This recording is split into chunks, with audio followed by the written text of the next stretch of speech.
자, 여러분 이제 우리 동기부여 이론 이제 구체적인 내용들 조금 더 이제 같이 덧붙여서 살펴보도록 그렇게 하시겠습니다. 자, 이제 여기에 보시니까 이제 동기부여 이론에 우리 교재에서 246페이지 봐보시면 내용 이론과 과정 이론에 대한 비교가 좀 나와 있을 거예요. 그죠? 내용 이론은 what에 대한 문제고 과정 이론은 how에 대한 얘기다. 이렇게 이제 말씀을 드렸는데요. 거기에 관련된 이론들, 특히 이제 내용 이론을 지금부터는 조금 더 이제 살펴보도록 하겠습니다. 자, 동기부여의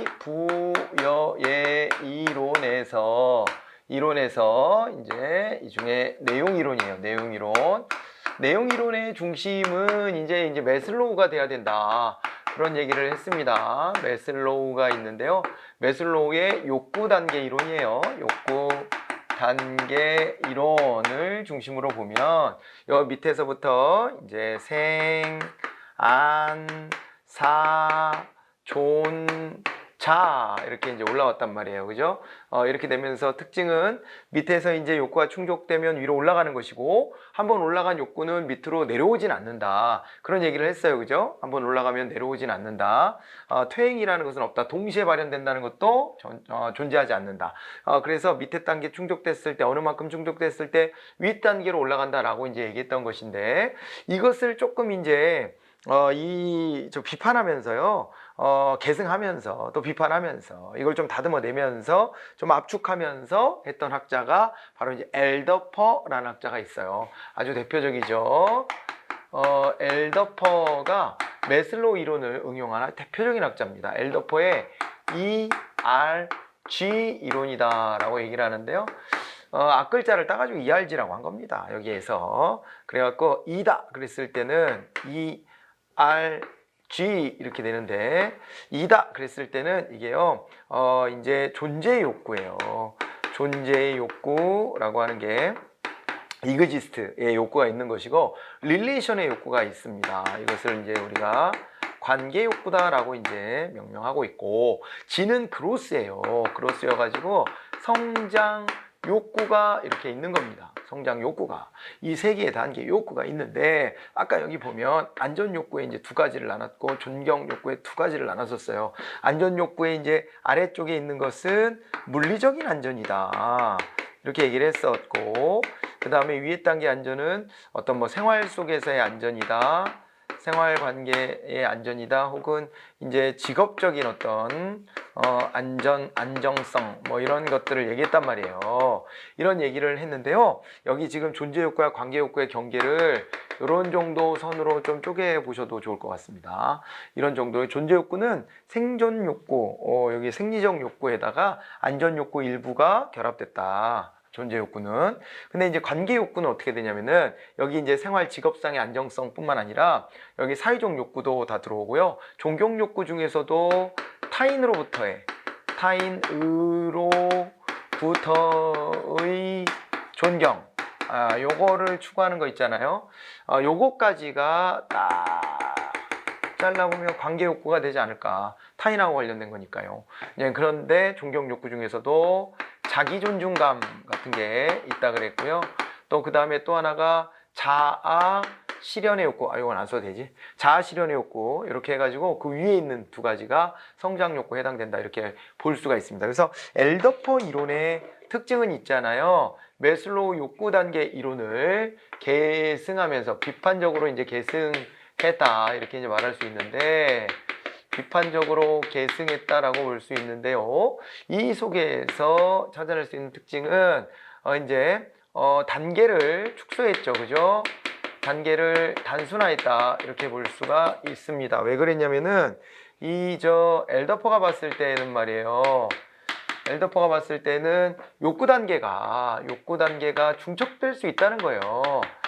욕구 단계가 중첩이 가능하기 때문에 너무 세밀하게 나누면 안 된다. 너무 세밀하게 나눈 것은 이 욕구 단계가 중첩될 수 있다는 것을 부정하는 것과 같다.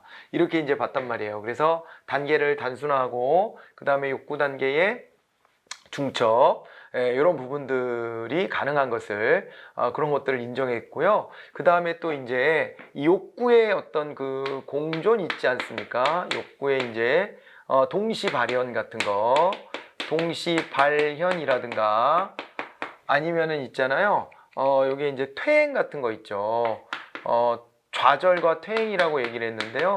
좌절을 겪고 퇴행하고 하는 것들이 요것도 이제 인정을 해야 된다. 이런 것들도 인정돼야 된다. 이게 이제 엘더퍼의 특징이 되는 겁니다. 그래서 욕구 단계가 중첩될 수도 있으니까 단계를 단순화해야 되고, 너무 세밀하게 구분하면은 그러면은 이게 중첩되는 것들을 아주 디테일하게 잘라줘야 되잖아요. 근데 그렇게 못했지 않냐, 매슬로우도. 그러니까 그거를 갖다가 차라리 욕구 단계를 단순화하자, 이렇게 하는 것이고, 그 다음에 이게 퇴행과 좌절 같은 것들도 받아들여야 된다. 이렇게 해가지고 이제 설명했던 게 엘더퍼의 ERG 이론이 되는 겁니다. 자, 그렇게 알아두시고, 그 다음에는요, 맥그리거 한번 볼까요? 맥그리거의 이론은요, XY 이론이다 라고 얘기를 해요. XY 이론이다 라고 얘기를 하는데, X 이론이라고 하는 것과, 요게 이제 낮은 단계예요.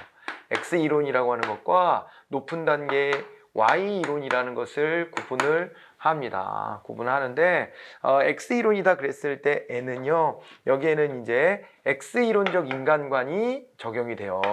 X 이론적 인간관이라고 하는 것이 적용이 됩니다. X이론적 인간관에 입각해서 사람들을 바라보게 되면은요, 사람들은요, 일하기를 싫어해요. 일하기 싫어하는 존재예요. 일하기 싫어함이고요. 그리고 이제 굉장히 이제 나태해요. 나태하고, 그 다음에 또 이제 수동적이에요. 수동적이다. 이렇게 봐야 돼요. 수동적이고 게으르고, 아무튼 뭐 창의적인 생각하는 거 싫어하고, 생각하는 거 싫어하고, 판단하는 거 싫어하고, 책임성도 약해요. 책임성도 이제 약하다. 좀 무책임하다. 이렇게도 얘기하는 거예요. 이런 게 이제 X 이론적 인간관이다 라고 보시면 돼요. 이런 인간들을 대할 때에는 이들에게 맞는 동기 자극을 해줘야 돼요. 그러니까 낮은 단계의 동기에 있다는 얘기니까 이런 사람들한테는 경제적 보상 같은 것들을 해줘가지고 그거에 만족해서 그냥 움직이게끔 하는 게 가장 좋다, 이렇게 얘기하는 거예요. 그렇게 하는 것이고요. 그러니까 이제 제가 그런 경우도 봤죠. 주변에서 보면은요, 사람을 뽑았어. 사람 뽑았는데 그 사람 때문에 너무 골머리를 앓는 거예요. 그래서 이게 보통 영세하게 이게 소기업 같은 데면은 어때요? 사람이 많지 않잖아요. 그러니까 사람한테 항상 일당백 정신을 강조한단 말이에요. 일당백 정신 강조하면서, 야, 우리가 여기서부터 여기까지 다 해내야 돼. 너도 잘할 수 있지? 막 이렇게 하는데, 그 사람은 그런 마음으로 안 왔어, 여기를. 아니, 뭐야. 뭐, 기업이 크지도 않고 단순한 일들 뭐 시키는 일이나 좀 하고 시간 딱 맞춰서 퇴근하고 월급만 받으면 될 줄 알았는데, 그게 아니고 나한테 요구하는 게 많아. 갑자기 나한테 기획안을 한번 써보자고 하질 않나. 너도 왜 내 맘 같지 않냐고 나를 막 다그치질 않나. 아니, 이게 지 거지 내 거야? 이런 생각이 막 드는 경우도 있잖아요. 그런 경우들에는 이 사람은 지금 요 단계에 있어요. 난 이거 그냥 돈벌이로 그냥 하는 건데, 어이씨, 나한테 왜 그래? 이렇게 되는 거거든요. 이런 사람한테다 대놓고 이 사람을 선발한 사람은 다르게 바라보는 거예요. 요구하는 게 막 되게 복합적이에요. 그러면서 이 회사가 잘 되면은 이게 내 것만은 아니고 뭐 네 것도 되는데 여기 같이 성장해보지 않을래? 뭐 이렇게 막 이제 막 날 꼬드기고 막 이렇게 하는데 이제 꼬드기 당하고 싶은 생각이 없고 그런 거죠. 그런데 또 이거를 꼬시는 입장에서는 난 좀 이렇게 나랑 같이 동지적인 입장에서 같이 좀 성장해 갈 수 있는 사람을 뽑고 싶었는데 그게 안 되니까 또 막 답답한 거예요. 그러니까 서로가 답답한 거지, 지금. 서로가 지향하는 바가 다르고 목표하는 바가 달라요. 또 이 상황에서 난 여기서 돈 벌려고 일하는 거야 라고 마음 먹고 와 있을 수도 있지만, 아예 그냥 원래 일하는 거에 관심이 아예 없는 사람도 있어요. 나의 삶은 퇴근 이후에 이루어지는 거죠. 퇴근 이후부터가 내 삶이고, 출근해서 퇴근할 때까지의 시간은 나는 그냥 이렇게 딱, 입 딱 다물고 시키는 일만 하면서 내가 저녁 이후의 삶을 영위할 수 있도록 하는 경제적인 보상만을 원하는 경우, 그런 사람들이 있어요. 생각하는 거 별로 안 좋아하고 이런 면에서 고민하고 막 그 의미가 있어 이렇게 생각하고 그런 사람들이 있단 말이에요. 뭐 어떤 계기가 있었는지, 혹은 뭐 아니면 그 사람의 그냥 성향이 그럴 수도 있고요. 그런 겁니다. 근데 이제 이런 사람들의 단계에 있는 사람들한테 너무 높은 고차원적인 요구들을 하게 되면은 먹히겠냐고요. 안 먹힌다는 거예요. 차라리 이럴 때는 어떻게 해야 돼요? 이 사람들의 동기를 자극해 주려면 경제적 보상 잘해주고, 그 다음에 어떻게 해주는 거예요? 이 사람들한테는요, 자꾸 생각하게 하지 않는 게 좋아요. 그냥 모든 것들을, 일을 A부터 Z까지 다 짜서 이렇게 하면 된다 라고 해서 매뉴얼화 해주고, 제시해주고, 이렇게 해야, 그래야지 또 이제, 이 사람들이 오히려 그거에도 마음 편안해하고, 그렇게 움직인단 말이에요. 알겠죠? 그렇게 되고, 그 다음에 Y이론으로 한번 가볼게요.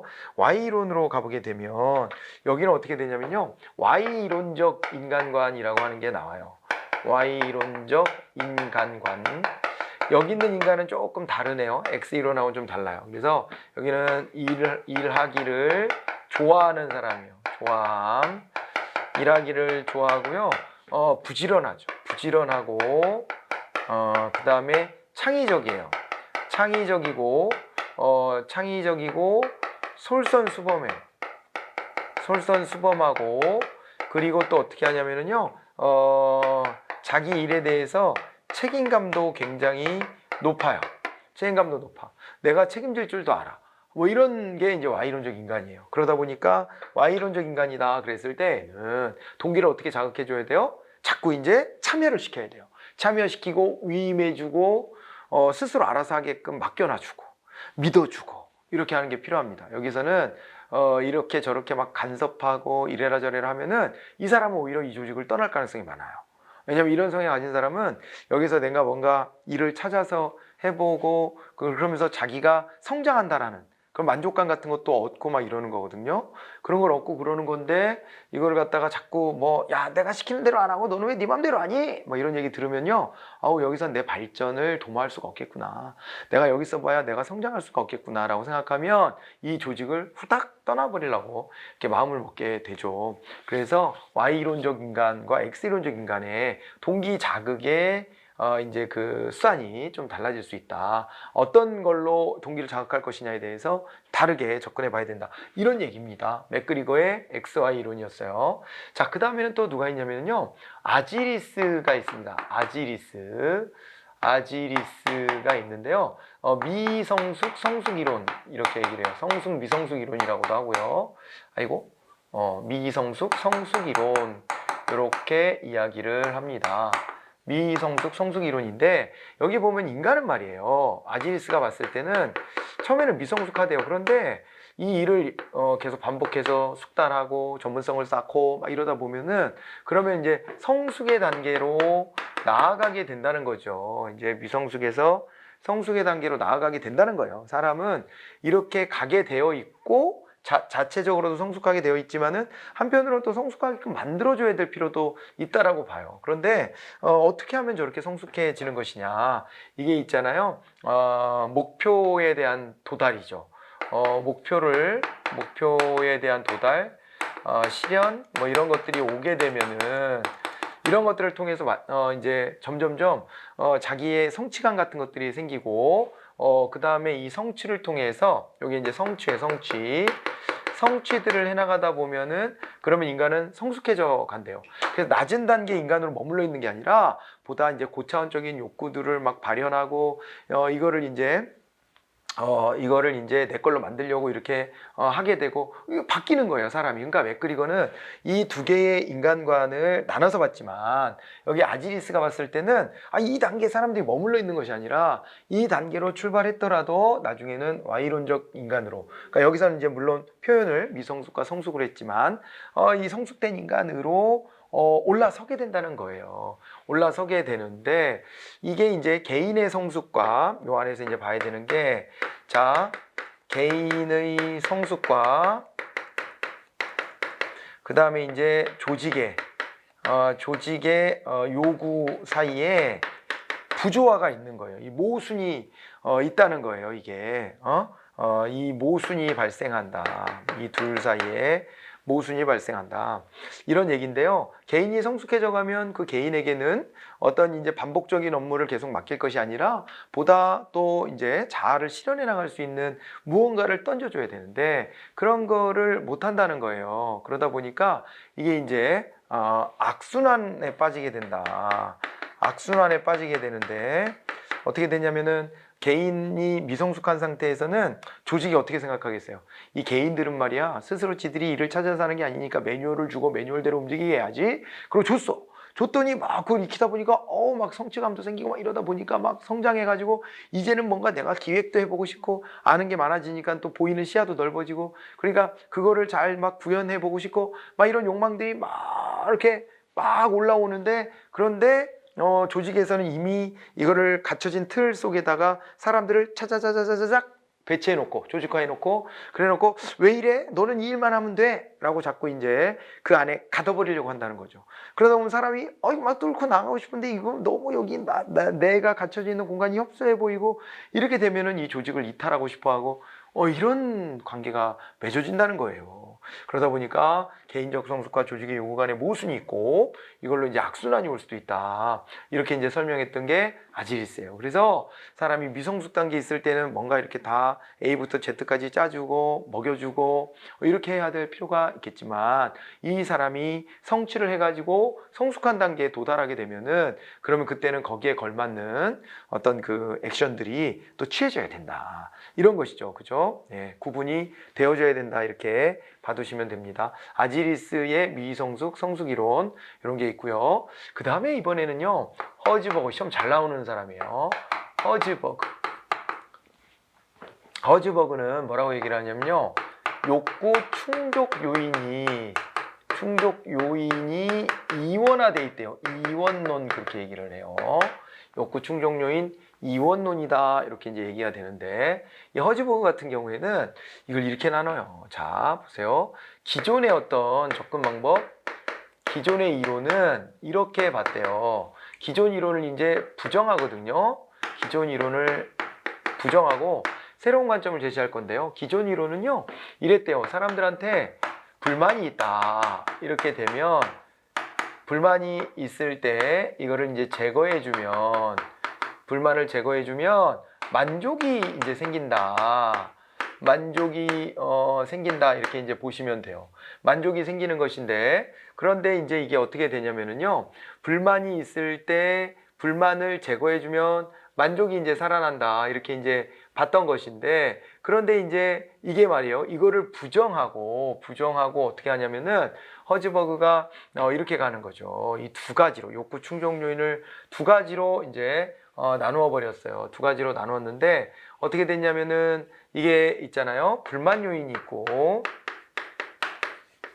그 다음에요. 만족 요인이 있대요. 만족 요인 두 가지가 있다는 겁니다. 그래서 불만 요인이라고 하는 것은 다른 말로는 위생 요인이라고 그랬어요. 그러니까 위생적인 것들이 충족이 못됐을 때 막 불만을 갖고 막 이렇게 할 수 있다는 것이고요. 만족 요인이다 그랬을 때는 이게 바로 동기를 자극하는 요인이래요. 이게 둘을 나눴어요. 그래갖고 불만이 있을 때 어떻게 되냐면요. 자 보세요. 불만이 있다 그럴 때 불만을 이제 제거해주면 어떻게 되냐면요. 불만이 없는 상태가 된대요. 불만이 없는 상태로 간다 이렇게 봤고요. 만족 요인은 별도로 있다는 거예요. 그래서 만족을 못하고 있을 때 만족하지 못하고 있을 때 요 만족하지 못하고 있는 것을 이제 만족에 관련된 걸 충족시켜 줘야 되는데요. 충족시켜 주면은 만족이 온다는 거죠. 이제 만족이 온다 이렇게 보시면 되는 거예요. 그래서 이걸 둘을 구분해서 봐야지 이걸 왜 똑같이 보느냐 해가지고요. 요것도 이제 높은 단계, 요건 낮은 단계 이렇게 되는 거예요. 만족 요인 높은 단계, 불만 요인이 낮은 단계가 되는데 이 만족 요인에 해당되는 게 뭐냐? 만족 요인에 해당되는 게 이런 거예요. 자아 실현 같은 거예요. 자아를 실현하고자 하는 것, 그 다음에 이제 목표의 달성을 이루는 것 이런 것들이 있잖아요.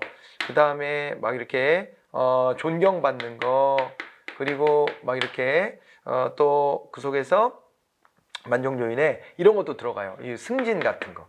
이게 이제 일종의 인정받는 거거든요. 사회적으로 인정받는 거. 그런 부분들이 이쪽에 들어간다라고 본다면 불만 요인에 해당되는 거는 뭐가 있느냐? 불만 요인에는요, 이런 것들이 있어요. 여기는요, 청결 상태 같은 거, 청결, 시설, 뭐 후생 같은 거 있잖아요. 복지 같은 거. 이런 것들 같은 것들이 다 들어가고요. 그 다음에 상사하고의 관계, 넓게 보면 인간관계 같은 거 있죠.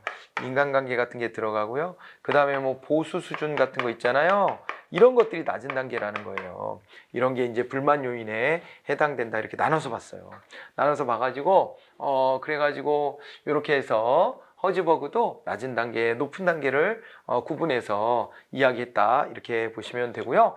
여기까지가 주로 많이 나오는 학자들인데 그렇지 않은 학자들도 조금 볼까요? 리커트 같은 경우에는요.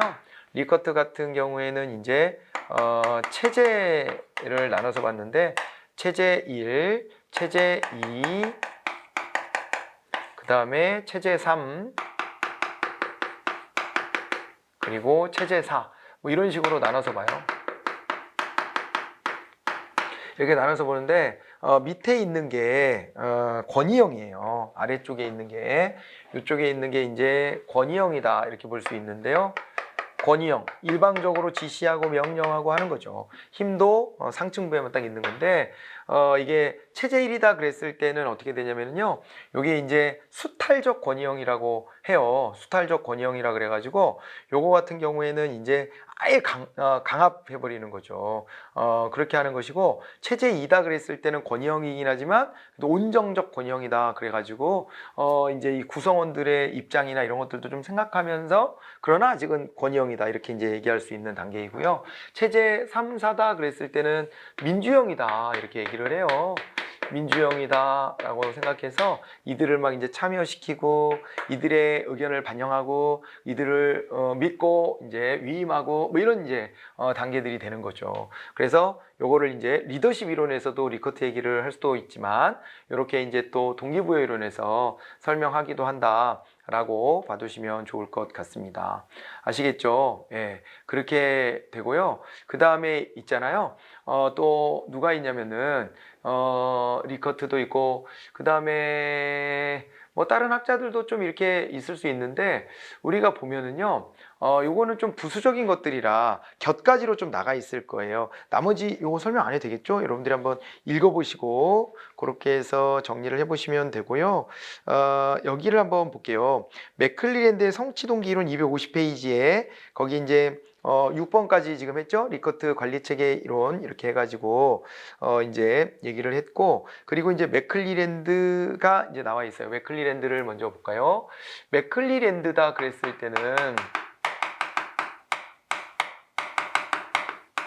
맥클리랜드는 어떤 동기 전에 욕구를 얘기를 해요. 여기가 있잖아요.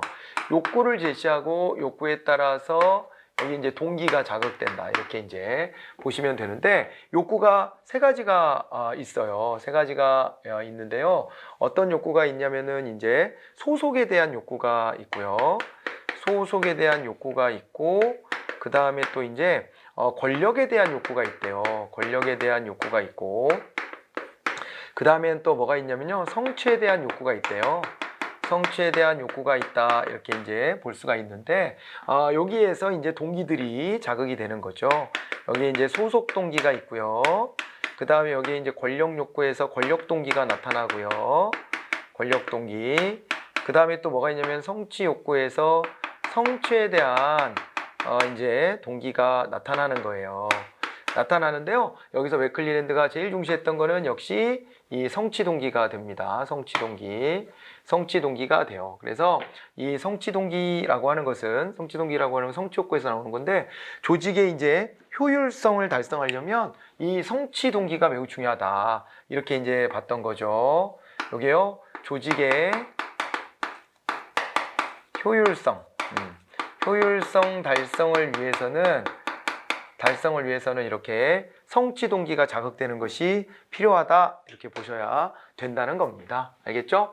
자, 이렇게 해가지고 맥클리랜드에서 성취 동기 이렇게 이제 받으시면 되고요. 됐죠? 예, 이렇게 보시고, 그 다음에 행맨하고 이제 올댐이 나왔죠. 거기 보면 행만하고 올댐, 행맨 뭐 이렇게도 얘기를 하고요. 행만하고 올댐 우리 교재에 나와 있는 대로 그대로 한번 가볼까요?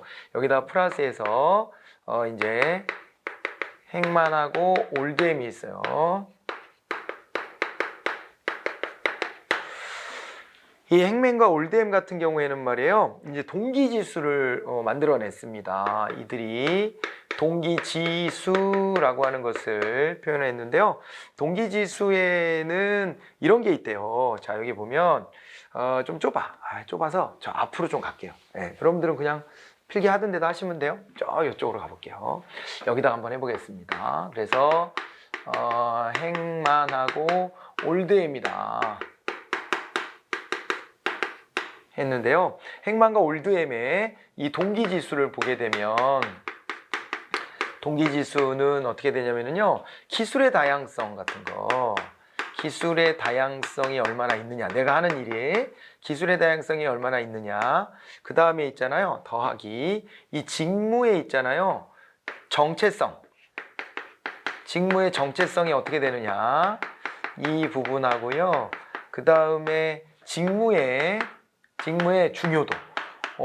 내가 하고 있는 일이 얼마나 중요한 일이냐 이런 거거든요. 그러니까 기술이 얼마나 다양하게 결합되느냐, 직무의 정체성이다 그랬을 때는 직무상의 이 정체성, 내가 전체 플로우에서 어느 부분을 담당하고 있느냐, 그리고 직무의 중요도는 내가 하는 일이 얼마나 중요하냐, 없어도 그만인 거냐, 이게 굉장히 중요한 일이냐, 이런 것들을 이제 보는 거예요. 그래서 이렇게 해서 기술의 다양성과 직무 정체성과 직무 중요도라고 하는 것을 합쳐서요, 이걸 3으로 나눠요. 그러면 이게 평균값이 되잖아요. 평균값이 되는데 여기다가 이제 곱하기 자율성이라는 걸 넣어요.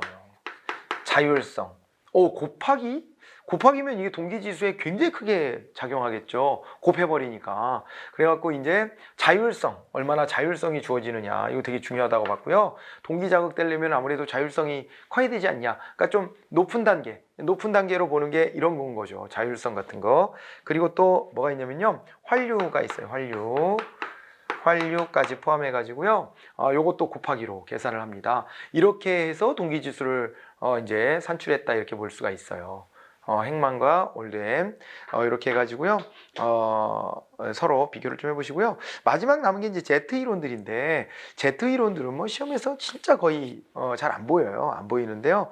룬드스테트의 Z 이론 같은 게 나와 있습니다. 맥그리거가 XY를 얘기했으니까 XY, Z 맨날 수학할 때마다 XY 그 다음에 Z를 갖다 붙이고 그랬잖아요. 그래갖고 이게 너무 XY는 단순하지 않냐. 제3의 Z가 있다. 그러면서 Z는 타인의 이제 간섭, 감독, 통제를 싫어하고 자유를 선호하는 자유방임형 인간관 이런 거가 이제 바탕이 돼가지고 자유방임적 관리 전략이 필요하다 이렇게 이제 봤다는 거죠. 이거를 이제 Z로 하나를 더 추가했고, 로우리스의 Z 이론 같은 경우에도 이것도 구체적 상황에 따라 관리 방식이 변동돼야 된다. 그래서 복잡인관을 제시하고요. 상대적 신축적 관리 전략을 제시하면서 이걸 Z 이론이라고 주창한 거예요. 그리고 오우치의 Z 이론은 좀 독특합니다. 이거는 이제 이 사람이 이제 일본계 사람인데 미국에서 조직을 봤더니 일본의 조직과 미국의 조직이 너무 다른 거예요. 미국의 조직은요 정말 얄짤없잖아요. 영화 같은 거 보면은 막 이러잖아요. 미국에서는 뭐 위에 있는 사람이 불러갖고 왜 그러십니까? 가보면은 당신 말이야 이런 일이 있었더라고. 이거 맞아? 그래? 짐 싸고 나가. you 파이어 됐어. 파이어. 너 집에 가. 이렇게 보내버려요. 그러면 뭐 쿨하게 그냥 제가 왜요? 나 억울한데? 이게 내가 이런 회사 다닐 필요가 있나? 그러면 짐 싸서 나가버려. 이게요 원래 우리나라 같으면은 이거 질척거려야 됩니다. 이거 부당해고 아니야? 이래가지고 가서 막 그 노동위원회 같은데 찾아가가지고 이거 지방노동위원회 가서 이 부당해고 당했어요. 어떻게 해야 돼요? 하다가 막 마음에 안 들면은 막 민사소송 걸고 막 이런 절차들이 막 있어야 되는데 미국은 막 그런 게 없어. 너무 쿨하게 그냥 막 헤어져 버리는 거예요. 이런 걸 보면서 야 미국은 되게 단기 고용이구나. 이 표 한번 보실래요? 251페이지 시험에서 잘 다뤄지진 않지만 고용이 보니까 단기 고용이고 평가 기준이 되게 엄격하고 그 다음에 전문화된 경력 통로 이런 것들이 좀 있고요. 그러니까 그 경력 통로로 여기저기 왔다 갔다 해요. 그러니까 회사를 한 군데에서 나 은퇴할 때까지 여기 다닐 거예요. 이렇게 하는 게 아니라 회사를 막 옮겨 다니면서 자기 이제 스펙을 쌓는 거예요. 전문화된 경력 통로가 있고, 그 다음에 이제 명시적인 통제 장치를 가지고 있고요. 그러니까 되게 드라이한 거지, 조직이. 그죠? 공은 공이고, 사는 사고. 그러는 거지. 당신의 개인적 입장을 우리 회사가 왜 봐줘야 되지? 뭐 이런 식의 입장인 거예요. 그러니까 명시적인 통제 장치가 있고요. 의사결정도 각자 지가 알아서 하는 거예요. 개인적 의사 결정이 있고요. 책임도 개인이 지는 거예요. 그렇게 해서. 인간에 대한 관심은요, 별로 없어요. 인간적인 측면은 고려하지 않아요. 그냥 그 사람에 대해서는 그 사람이 이제 그 사람의 지위에서 해줘야 될 역할에 대한 관심만 이제 있는 거거든요. 이렇게 되는데, 아니 자기 알고 있는 일본식의 조직 문화는 완전 반대인 거예요. 이 평생 직장. 일본은요, 80년대 중반까지만 해도 자기네 복지 모델이 스웨덴이나 이런 복지 모델보다 훨씬 더 우수한 것이다. 이런 식의 입장과 태도를 견지하고 있었답니다. 네, 그래갖고요. 뭐냐면은 이제 이게 보면은요, 일본은 이런 식으로 이제 그 복지 구조를 짜고 자랑스러워 했었는데, 이런 거예요. 이런 거예요.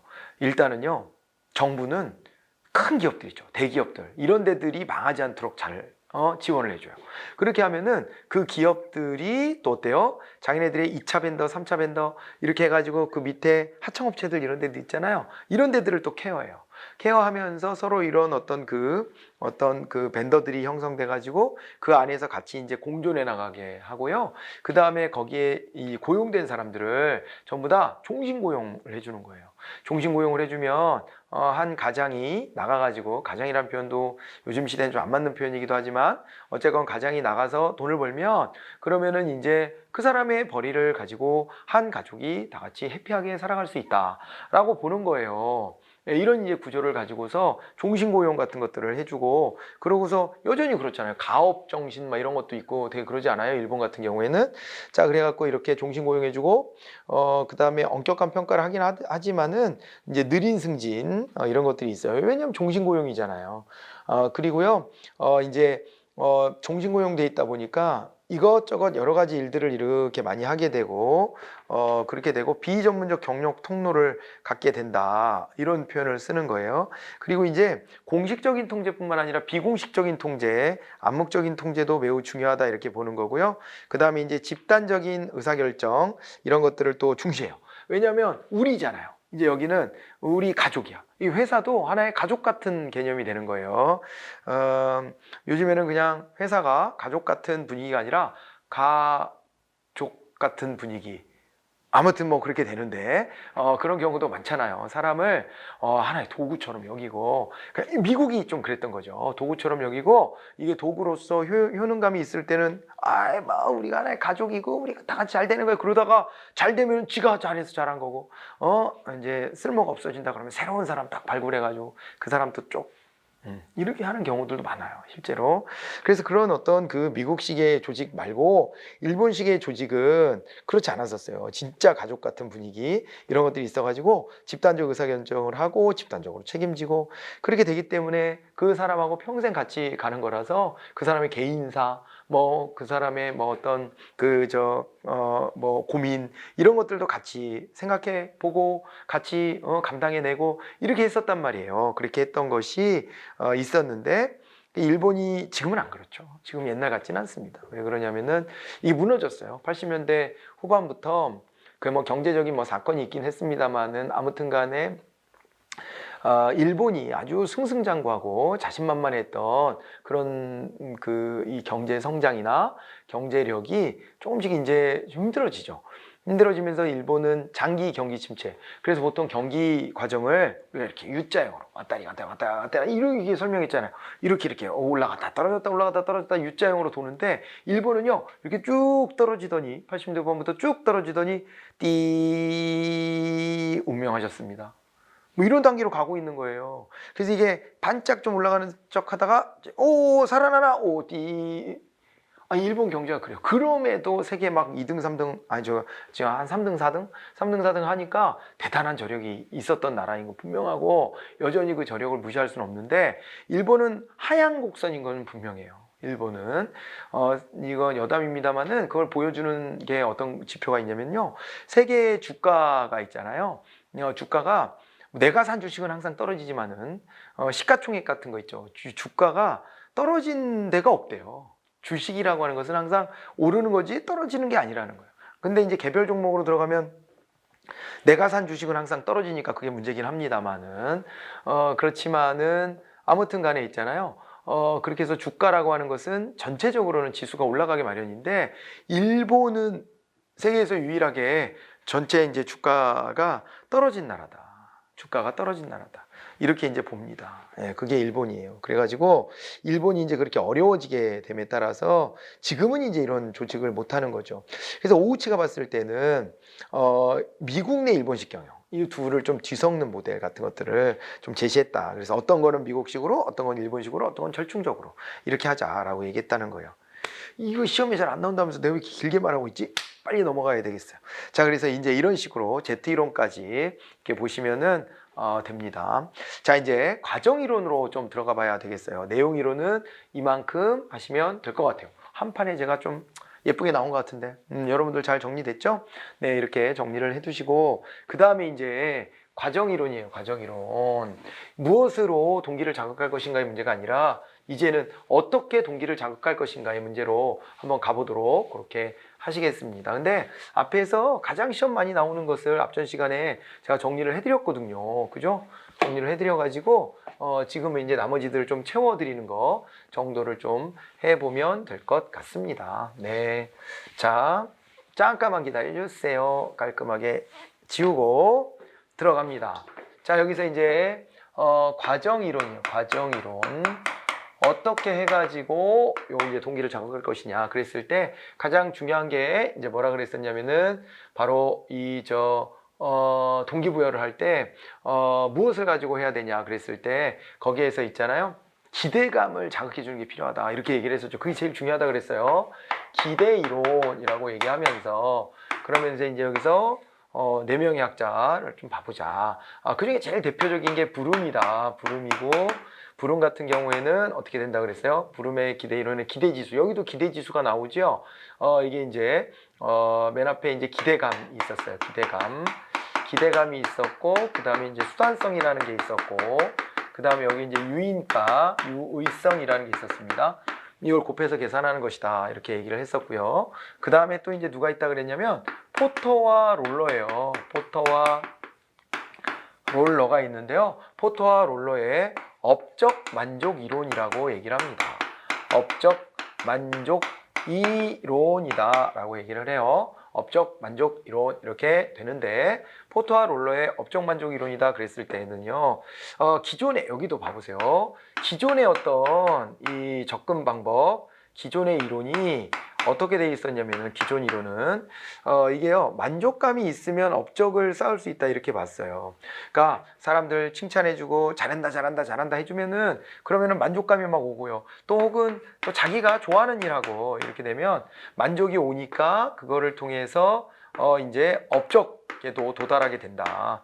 업되는 거죠. 사람이 이렇게 만족감이 막 주어지니까 막 이렇게 막 좋은데 막 이렇게 막 이제 사람이 이렇게 업돼 가지고 그래가지고 업적도 엄청 잘 내고 이렇게 될 수 있다.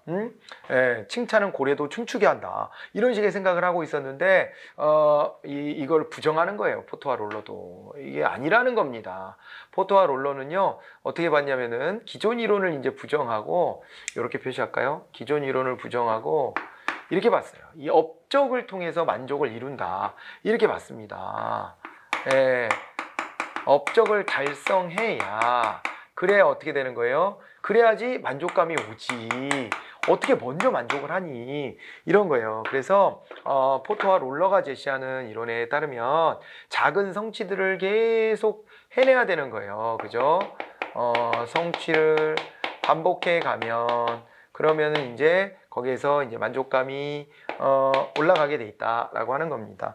예전에 그 농구 선수 서장훈 씨가요 어디 그 TV에서 그런 얘기하는 거를 본 적이 있어요. 길거리 강연 같은 거 하는 프로그램이었는데 거기 나와가지고 무슨 얘기를 하냐면 사람들은 막 즐거운 일을 하고 그 즐거운 일을 하다 보면은 결과도 좋아진다 그러는데 뭐 어디 세상에 그런 게 있냐면서 그 표정 보니까 진심이에요. 진심인데 자기는 너무 고통스러웠다. 너무 힘들었다. 우리나라 농구 선수 중에 사실은 진짜 이렇게 손가락에 꼽히는 사람이잖아요. 이렇게 손가락에 꼽히는 사람이에요. 그래서 이 사람이 어떻게 보면은요, 이런 거예요. 이 사람이 자기가 그렇게까지 올라갈 때까지 보면은 남들은 그냥 원래 그렇게 타고난 거 아니야?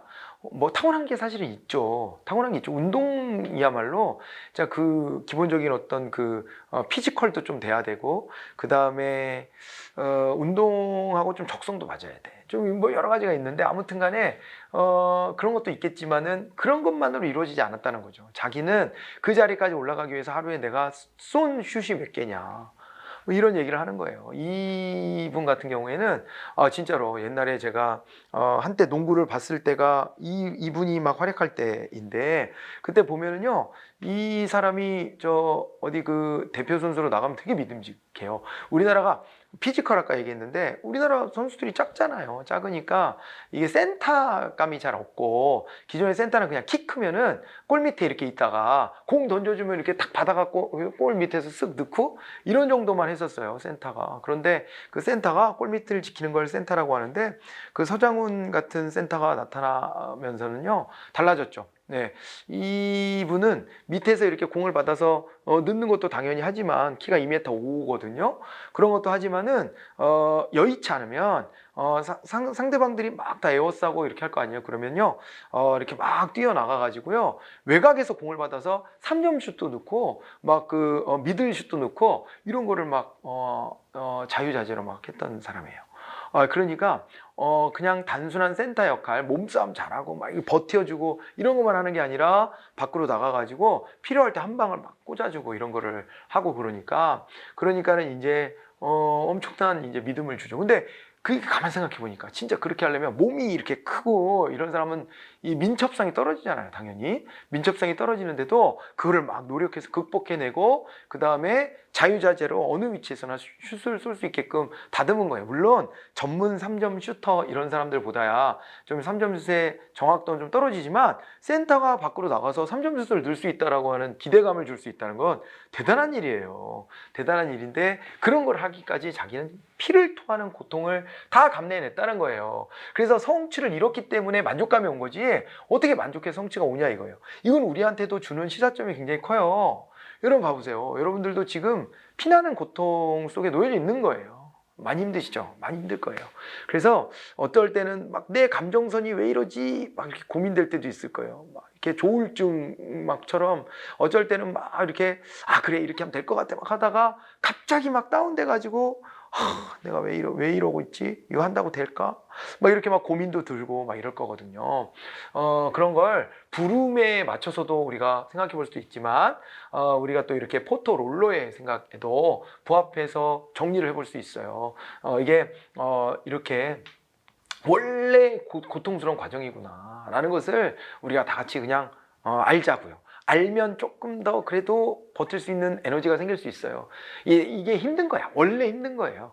나는 여기 안 맞나? 이렇게 생각하실 게 아니라 원래 힘든 거고 그 힘든 과정 속에 여러분들이 놓여져 있는 거예요. 놓여져 있는데 여기에서 어떻게든 업적을 만들어내면은요. 그러면 그 다음에는 엄청난 만족감이 올 것이다 라고 하는 거를 한번 꿈꿔보자고요. 부름식으로 얘기하면 열심히 노력해서 성적 올려서 공무원이 되면은요. 공무원으로 합격하면은 그래서 공무원이 되면 그때의 그 만족감 같은 거 그런 것들을 떠올려 봐야 되는 거고요. 좀 유사한 것 같기도 해요. 한편 보면은 그죠? 포토롤러도 결국엔 업적을 이루면 결과를 만들어내면 만족감이 올 거야 라고 제시해주고 있는 거예요. 그렇죠? 네, 노력해서 여기까지 가는 거다 라고 생각하고 또 화이팅 하시기 바랍니다. 지금 힘든 시기를 여러분들이 통과하고 있는데요. 지나고 나면은요 언제 그랬냐는 듯 아무 일이 아닐 수도 있어요. 근데 그거를 이제 뚫고 나갈 용기를 내서 여기까지 달려오고 있는 여러분들이 대단한 거예요. 대단한 거예요. 자, 그리고 그 다음에 부름 포토롤러가 있었고 그 다음에 또 이제 조고폴로스 같은 사람이 있어요. 조고폴로스는요 통로 목표 이론이에요. 통로 목표 이론인데 이거는 있잖아요. 지금 하고 있는 것이 이 목표 달성에 도움이 되는가, 이런 것들에 대해서 기대를 품을 수 있으면은 그러면은 열심히 할 동기가 자극이 된다는 거예요. 그래서 조고플러스의 통로 목표율이다 그랬을 때는 지금 하고 있는 이제 수단이, 지금의 이제 선택된 수단과 방법이 목표에 도달할 수 있는, 목표 달성의 가능성을 올려주는가에 대한 기대감이에요. 목표 달성을 이룰 수 있는지, 목표 달성의 어떤 그 기대에 부응해야 된다. 이렇게 써드릴까요? 예. 이렇게 하는 게 중요하다는 거예요. 그래서 지금 이렇게 하면 돼? 정말? 이렇게 하면 이 목표 달성할 수 있는 거 맞아? 이렇게 좀 하는 거에 기대감을 채워줄 수 있어야 된다. 이런 얘기가 되는 겁니다. 넘어가 볼까요? 동그라미 3번 한번 봐볼게요. 조고플러스의 통로 목적 이론이 나와 있는데, 성취 동기는 성취를 하려는 욕구의 강도와 그 다음에 성공적으로 성취할 수 있다고 믿는 확률, 성공적으로 성취할 때 주어진 요인의 세 가지 요인이래요. 그래서 여기서도 단순하게 제가 설명을 드렸지만 욕구의 강도가 있어야 되고, 그 다음에 요거 두 번째 거를 제가 특히 강조한 건데, 이렇게 하면은 될까 싶은 것에 대한 기대가 매우 중요하다는 거예요. 그리고 이제 이렇게 성공적으로 성취했을 때 주어지는 유인 세 가지 요소가 있다는 것입니다. 그렇게 해가지고 세 번째 거 보면 생산성을 증대시키면서 개인의 목표를 달성할 수 있다고 생각하면 높은 생산성 달성이 가능하다. 그게 이 얘기예요. 지금 내가 열심히 노력하면은 이 목표에 도달할 수 있나? 라고 하는 것에 대한 기대감, 이게 제일 중요한 거죠. 지금 그렇게 좀 체크해 놓으시고요. 네, 애킨슨이 있다 그랬어요. 애킨슨이 있는데요. 애킨슨의 기대 이론에서 보면은 애킨슨은 이렇게 돼요. 우리가 이제 뭔가 성공에 도달하려고 하는 욕구와 실패를 회피하려는 욕구가 있는데, 이거가 충돌한다는 거예요. 성공에 도달하고자 하는 기대, 욕구, 이제 기대치가 있어요. 욕구와 기대가 있어요. 이게 있는데, 반면에 뭐가 있냐면 말이에요. 실패하지 않으려고 하는, 실패를 회피하고자 하는 욕구가 있는 거예요. 그리고 요거에 대한 기대가 있어요. 괜히 시도했다가 실패하면 안 되지 않아? 그러니까 실패하지 않기 위해서 시도하지 않는 게 좋을 것 같아 라고 하는, 그러니까 이거는 뭔가 툭 튀어나가려고 하는, 에이 가보자, 이렇게 맨땅 헤딩해보자, 이렇게 튀어나가려는 욕구라고 한다면, 그런 기대감이란다면, 뒤에 있는 것은 야 하지마, 야 가만히 있어라, 그냥 가만히 있으면 중간이라도 가지, 뭐 이런 이제 욕구와 기대예요. 그런 게 이제 둘이 충돌하는데, 여기에서 얘가 클 때, 성공에 도달하고자 하는 욕구와 기대가 높을 때, 그럴 때 새로운 시도를 할 수 있다. 그런 얘기를 하는 것이에요. 알겠죠? 네. 그래서 애킨슨의 기대 모형 그렇게 봐두시면 되고요.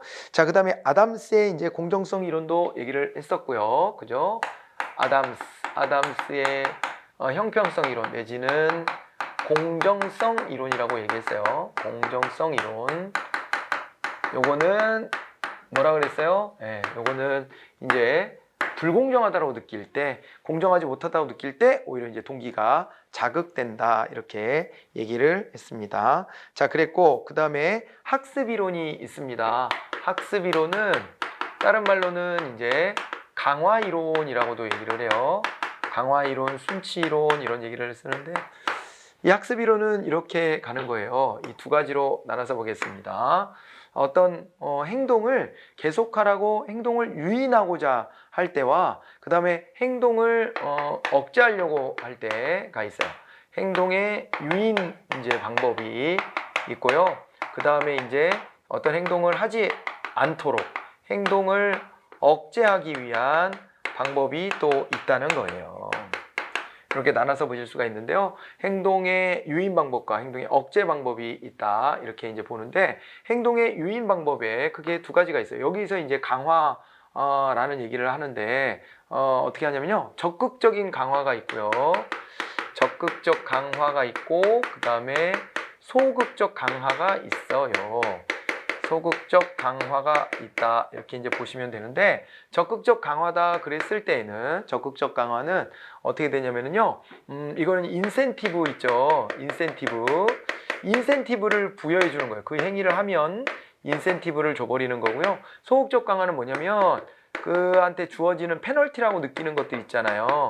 페널티를 제거해 주는 거예요. 페널티를 이제 제거해 준다. 이렇게 하면은 소극적 강화가 돼요. 그래서 긍정적 행동이 계속 이제 늘어나게 되는 것이고요. 여기서는 그래서 긍정적 행동이 더 늘어나게끔 만드는 방법이고요. 행동 억제. 요거는 이제 부정적인 행동을 못하게 하려고 하는 거잖아요. 부정적인 행동을 하지 못하게 만들려는 이런 이제 수단들도 있는데, 이게 이제 뭐가 있냐면요, 제거, 소거 이런 방법이 하나가 있고요. 그 다음에는요, 처벌 이런 방법이 하나가 있어요. 그래서 제거, 소거다 그랬을 때는 어떻게 가는 거냐면은, 요거는 인센티브를 있잖아요. 주던 것을 인센티브를 제거하는 거예요. 인센티브를 줄여버리는 것이고, 처벌은요, 페널티를 부여하는 거예요. 페널티를 부여한다. 그럼 왜 나한테 왜 이러지? 하는 생각이 들잖아요. 나한테 왜 그러지? 내가 뭘 잘못했나? 잘못했다면 고쳐야 되겠는데? 이런 생각을 하게 되는 거죠. 그래서 페널티를 부여하는 처벌 같은 것도 함께 보시면 됩니다. 이런 게 이제 바로 학습 이론, 강화 이론이 되는 거고요. 마지막으로 우리 이제 그 로크를 한번 볼까요? 로크 같은 경우에는요, 로크는 뭘 얘기했냐면, 이런 걸 얘기했어요. 목표를 제대로 설정해야 된다라고 하는 그 얘기를 했습니다. 그래서 이걸 그냥 우리가 목표 설정 이론이다라고 얘기를 하는데요. 목표 설정 이론이 있는데, 목표 설정 이론이다 그랬을 때에는 어떻게 되냐면요, 이 로크가 말이에요. 목표를 어떻게 짜라 그랬냐면, 목표를 좀 더 구체적으로 짜야 된다. 이런 얘기를 했고, 그 다음에 목표를요, 살짝 긴장되게끔 이제 좀 목표치를 상향하라는 거예요. 내 목표치를 좀 상향해서 잡자. 이럴 때 동기가 자극된다는 겁니다. 그러니까 여러분들 뭐 이러잖아요. 우리 연간 계획도 짜고 월간 계획도 짜고 그 안에서 주간 계획 짜고 일간 계획 짜고 매일매일 그거 써서 내라고도 하고 막 그러잖아요. 그렇게 하는 게 누가 이제 들여다 봐준다라고 하는 거, 그게 이제 일종의 네이밍 쉐이밍인데, 그런 것들을 여러분들이 자극을 받아가지고요, 열심히 해보세요. 이걸 또 이렇게 막 피하고 안 하고 귀찮아하고 시간 낭비하시는 분들인데, 그렇지 않다는 게 로크의 생각이잖아요. 로크의 이제 목표 설정 이론에 따르면 목표를 좀 더 구체화하고, 그 다음에 목표치를 조금 내가 달성할 수 있는 하루의 공부량에서 조금은 높게 한 120%쯤 이렇게 딱 짜가지고 딱 설정해 놓고 열심히 해보는 거예요. 그렇게 하다 보면은 조금 더 많은 성취를 할 수 있을 것이다 라고 보는 것인데, 이게요 여러분들이 짤 때 여러분들의 시험 목표 시점이 있잖아요. 그 시점에서 요 시점에 도달할 때까지 뭘 해야 될지를 한번 적어보세요. 적어보시고 그 다음에 그걸 가지고 어떻게 하냐면요, 그 적은 걸 가지고서 역순으로 해가지고 월별로 어떤 거를 해야 되겠구나, 이걸 짜는 거예요. 내년 6월이 시험이면 그러면 5월에는 내가 뭐라고 있어야지, 4월에는 뭐라고 있어야 돼, 3월에는 뭐라고 있어야 돼, 거꾸로 짜보는 거예요. 근데 그렇게 짜다 보면은 이제 넘칠 수가 있어요. 지금 시점보다 과거로까지 돌아가서 공부를 시작했었어야 되는 거, 이렇게 될 수가 있어요. 그럴 때는 어떻게 하냐면은 재정비를 하는 거예요. 재정비를 해서, 야, 그렇다고 하면 여기서 물리적 시간이 부족하니까 뭘 빼야 될까 해가지고 이제 빼야 될 거를 찾아보고, 그 다음에 그걸 빼버려. 과감하게 빼버리고 다시 짜. 그래서 월별로 해야 될 일들을 쫙 짜고, 그 다음에 그러면 이번 달에 해야 될 일이 떨어졌잖아요. 이번 달에 미션이 딱 떨어졌으면 그 미션에 맞춰갖고 주별로 또 이렇게 4등분을 하는 거죠. 착착착착 쪼개 넣어요. 그러고 이걸 갖다 쑤셔 넣는 거지, 이렇게. 쑤셔 넣는 거예요. 그 속에 이제 이런 강의 같은 게 있는 거예요. 여러분들 이 시점에서 이 강의를 봐야 됩니다 라고 하는 것을 미리 짜서 여러분들한테 제시해주고 있는 건데요. 그렇긴 하지만 이걸 여러분들이 수동적으로 X이론적 인간처럼 수동적으로 그냥 시키는 것만 하면 되나 이러고 있지 마시고, 여러분들이 능동적이고 주도적이게 직접 그래, 이 시점에 이걸 하는 게 맞지, 이 강좌를 내가 지금 듣고 있는 게 맞지, 이렇게 이제 설계를 짜서 그 설계대로 움직이시는 게 중요한 거예요. 그러면서도 오늘 진도가 뭐였지? 뭐 이렇게 쭉 짜놓고, 그 다음에 저녁 시간 되면 어떻게 복습해야 되나 이런 것도 넣고, 영어 같은 거 매일매일 빼놓지 않고 할 수 있게끔 해놓고, 과목별로도 이게 구체화를 하고 이렇게 해가지고 입체적으로 짜서 그거를 하루하루 목표치를 120%만큼 짜자. 그래 놓고 평점을 매기는 거죠. 평점 매기는 거예요. 그런데 내가 잘했으면 날 또 이렇게 꼭 안아주라 그랬잖아요. 이 평점 테러 하지 마시고, 또 그렇다고 또 과도하게 자기 방어 기제로 나 잘했어, 오늘도 잘했어, 이렇게 하지 마시고 냉정하게 딱 점수를 객관적으로 최대한 딱 매겨보시라고요. 그래서 우리 그 관리하는 카드에 보면 그런 점수 매기는 난이 있잖아요. 점수 매기는 난에다가 점수를 딱 매겨보고 매일매일 보면서 이 변화를 한번 좀 이렇게 추세를 한번 쭉 보는 거예요. 내가 이 점수가 좀 올라가고 있는지 떨어지고 있는지, 그렇게 해서 잘 짜보시면 되겠어요. 그래서 로크의 목표 설정 이론 같은 것들까지 소개를 한번 해봅니다. 자, 이렇게 해서 이번 시간까지 해가지고 우리가 이제 동기부여 이론을 모두 마무리를 지었어요. 이제는 다음 시간에는 리더십 이론으로 들어갈 겁니다. 리더십 이론, 네, 준비해 오시면 되겠어요. 고생하셨고 다음 시간에 뵙도록 합니다. 수고하셨습니다.